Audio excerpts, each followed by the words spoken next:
One Republican already says he's not on board. Others are still on the fence, giving Senate Majority Leader Mitch McConnell little wiggle room as he can only afford to lose 2 GOP votes. Parker Steele asks the question I think a lot of people are wondering, is the Senate going to pass this bill? I mean, I think that there's a chance. I think that they'll end up taking the individual mandate out in order to get Murkowski's vote and maybe to get Susan Collins' vote. So I don't think so. If by this bill you mean the bill that has the individual mandate repeal in it, I don't think that will have the votes to go through. I do think there's a decent chance, better than 50%, that they can get 50 votes plus Mike Pence for something that then sends them to conference committee. And then it's anybody's guess where that goes. And part of that will have to do with Roy Moore and Doug Jones, potentially. That election is December 12th. They can delay the seating until late December. So if Doug Jones wins, that's another seat that they have lost, and then they have to try to rush it through. Now, it's not healthcare, so it's not as complicated. And so they could strip it down and do something quickly.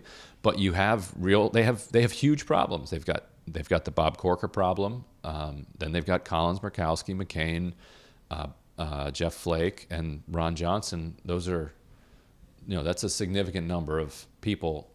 Now you could potentially see somebody like a Joe Manchin maybe joining Trump on this. There are even rumors out there that Trump will end up endorsing Joe Manchin in his Senate race, which would be hilarious.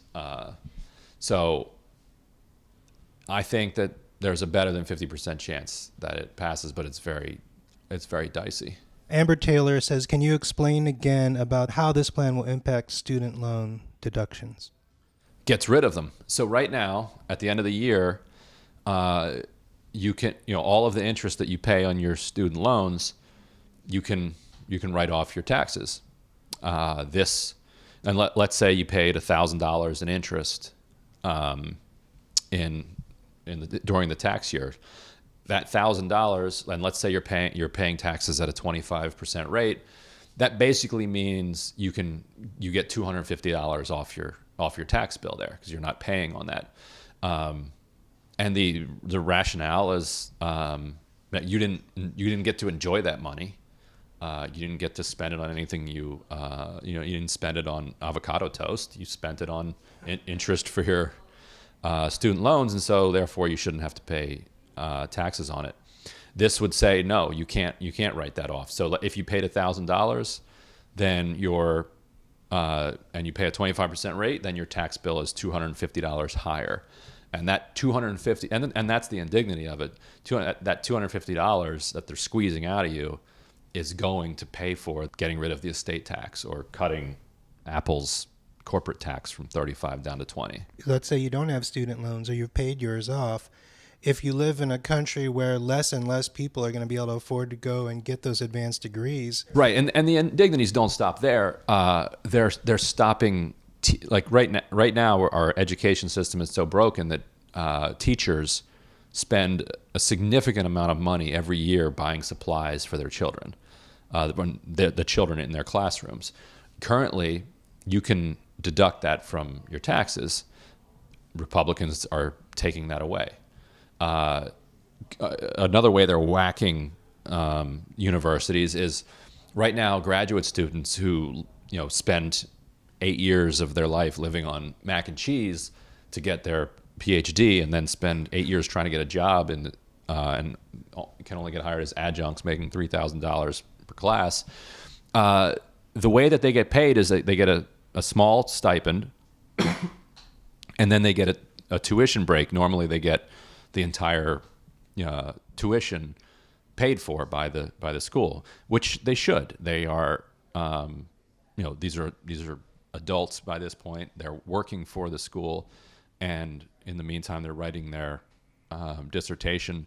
They might not even be going to classes, and so for lots of reasons, they shouldn't be paying a $30,000 tuition, and so the university waives that as part of the work that they're doing, teaching undergraduate students. The Republicans would say that $30,000 that was waived by the university now counts as income. And so you have to pay taxes on that.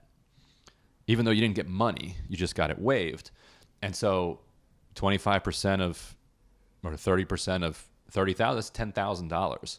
Some of these students are barely making that in an entire year. And they'd want you to give that back in taxes. And that's just kind of a petty, vindictive thing, because when Republicans see graduate students, in their mind, they see Democrats. This is everything that they hate about the country, so they're just going to try to squeeze them. Derek Williams, I read that because this tax plan adds so much money to the deficit down the line, the Republicans would now need more than 51 votes. Oh, is that true? Yeah, and so the way that works is that if it violates the reconciliation instructions, which allow for a $1.5 trillion increase in the deficit and no more after that over 10 years, then they can do it with 50 votes plus one.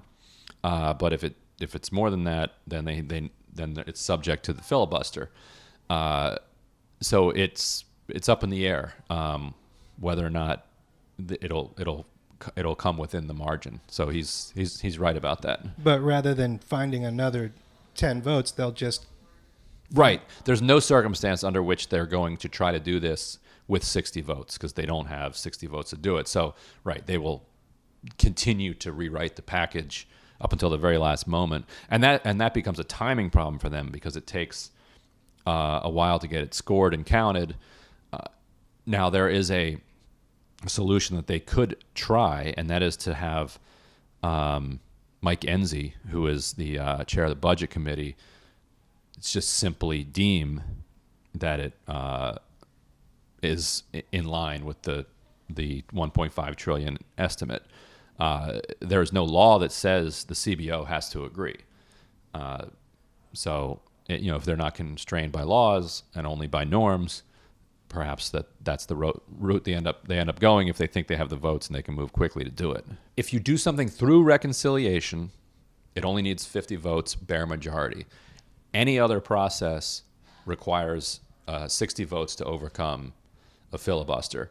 Reconciliation began as kind of a budget, something around the budget where they didn't want people to be able to blow up the government by filibustering kind of routine-ish budgetary matters. And so they said, well, if this is about reconciling the budget and it's fairly routine, then you can do it through this process, and you have to pass reconciliation instructions, and the instructions go to the committee. The committee has to follow those instructions, pass it out of committee, and then send it back to the Senate floor. And if they do it and the parliamentarian says that it's all legit, then it can go through on the 50 vote threshold. And so far they've gone through that process. Peter Diaz wants to know, where will money for things like infrastructure and entitlements come from if everybody gets a tax cut? And also, do you believe that corporations will actually use their tax windfall to bolster the workforce, hire more people? Right, and that's the first thing is the big problem that so many people have with this, with tax cuts for the super rich, is that it's not just that it creates more inequality, which creates a less equal society, which creates more political sclerosis, which kind of fuels the same type of demons that drove us to the place where we're getting the tax cuts in the first place. But it's a bad thing in and of itself, but it also then takes money away from the ability to spend it in a way to do social good in the future. And so Democrats have always known that if they're going to pass, say, single payer, they're going to have to raise taxes here and there. And so the more you lower them, the more Democrats have to raise them if they want to do single payer or something down the road, unless they become believers in modern monetary theory, which you can Google if you don't know anything about it, and maybe that'll become an issue in the 2020 presidential debate, and more people will get accustomed to becoming comfortable with that. On the second question, I absolutely don't think that cutting these corporate taxes is going to increase jobs. And the history bears that out, as does all of the reporting that the team at TYT Investigates has been doing, for this story in particular, as well as looks at a bunch of other companies that have just very publicly said, if we get a tax cut, we're not creating jobs. That's just not what we're going to do. And so to them, we say, thank you for your honesty.